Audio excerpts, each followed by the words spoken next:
Two pieces of legislation I would like to mention because they are directly related to the Ministry of Human Services and Social Security. The first is the Family Violence Act, which I took to Parliament last year. We are currently implementing that piece of legislation that has involved a number of programs to train those who have to implement and also to create public awareness so that the population out there understands that this is an act that offers a level of protection that hitherto was not there. And it's very much a groundbreaking piece of legislation because for the first time, it combines to answer to violence out there, both criminal and civil remedies. I think that is so needed in the country today, where we are seeing an upsurge of cases of violence, especially those that I would like to term femicide.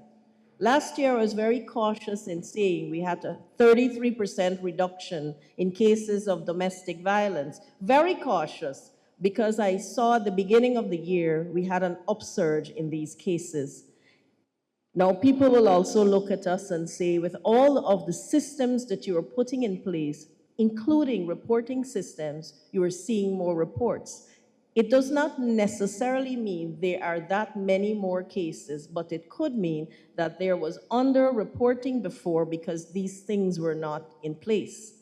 And so directly coming out of the Family Violence Act, we are moving to the Sexual Offences Act of 2010, which is currently being reviewed with the hope that it will go on the floors this year.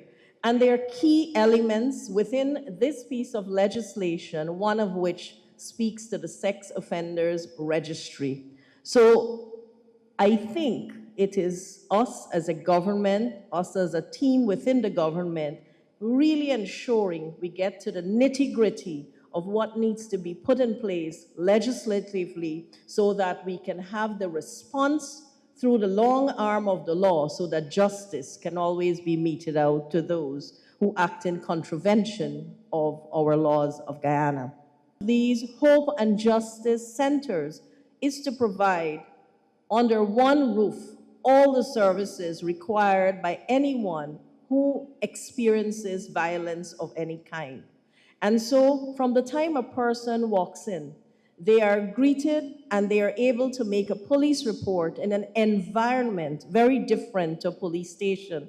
But at the same time as I'm saying that, our police stations are undergoing transformation. There are rooms specially dedicated to that in the police station, and the Ministry of Human Services would have trained 50% of the Guyana police force to deal with cases. And currently, we're embarking on a very, very powerful program where we are going to police station by police station and training the officers at every level on the Family Violence Act and the Child Protection Act of 2009.